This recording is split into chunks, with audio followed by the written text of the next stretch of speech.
花と月、平松寿蘭、あと20年親が生きていたとして、年に1回しか会えないとしたら、あと20回しか会えんとばい。そう考えたら、年に1回は会った方がいいよ、と葉月は言った。ああ、そんなこと、考えたことなかった、と私は答えた。私と葉月は同じ母子家庭の育ちで、互いに母親との関係がうまくいっていなかった。母親とすぐ喧嘩になるんよね。帰省しても喧嘩や検査。なんか、帰るの嫌なんよね、と私がぼやいたことで、葉月はそう答えたのだった。出身地、母親との確執、兄弟との関係、食べ物の好み、音楽の趣味、何かと私たちは似ていた。似すぎているように私は感じていた。葉月との出会いは、私が行きつけのサンセットというライブバーだった。私は音楽が好きで、福岡市内のライブハウス、ライブバーなどに足しげく通い、ブルース、ジャズ、ファンク、R&B、ポップス、ロック、ソウル、カントリーなど、幅広く音楽を聴いて楽しんでいた。サンセットは私のお気に入りの店の一つだった。西中洲の雑居ビルの地下にあり、道路に面した階段から降りていくと、古い茶褐色にきらめくグレッチが埋め込まれたドアが現れ、そこから取っ手を引いて中に入る。薄暗い店内の右手に7席ほどのカウンターがあり、ホールには9つのテーブル席の奥にはステージがあり、ステージにはパールのドラムセットとフェンダーのアンプ、EV のスピーカー、ボールドウィンモナークが常設されていた。壁には、グレッチ、レスポール、ギブソン、フェンダー、高峰、ヤイリ、オベーション、コール・クラークと様々なギターが一面に飾られていた。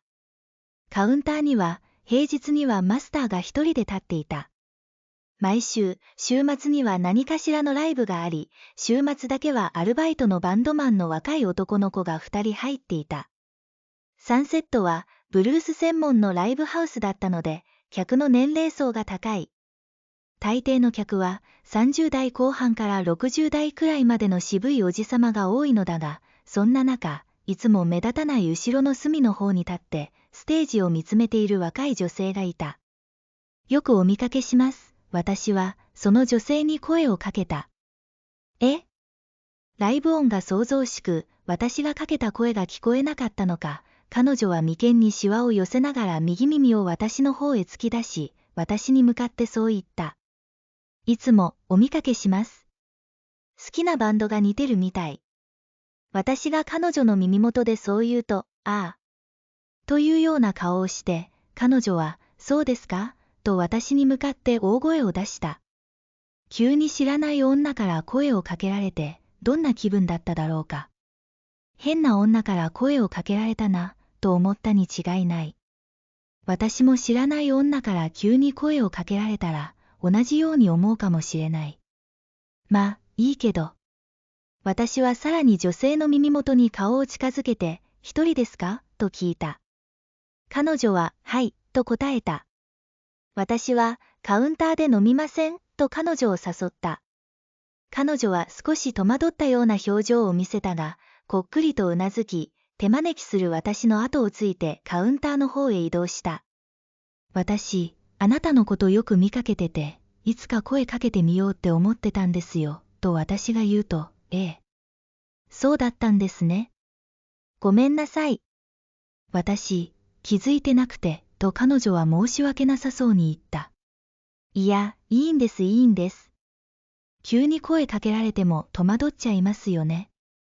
ごめんなさいと私は言った。よくいらっしゃるんですかと彼女が聞くので、だいたい毎週末います。平日もたまにいますけど、と答えると、私は週末だけなんですけど、時々、と彼女は答えた。私、この後、約束があって、もう出ないといけないんです。声かけてくれてありがとう。また、お目にかかりましょう、と彼女は言った。そうなんですね。残念。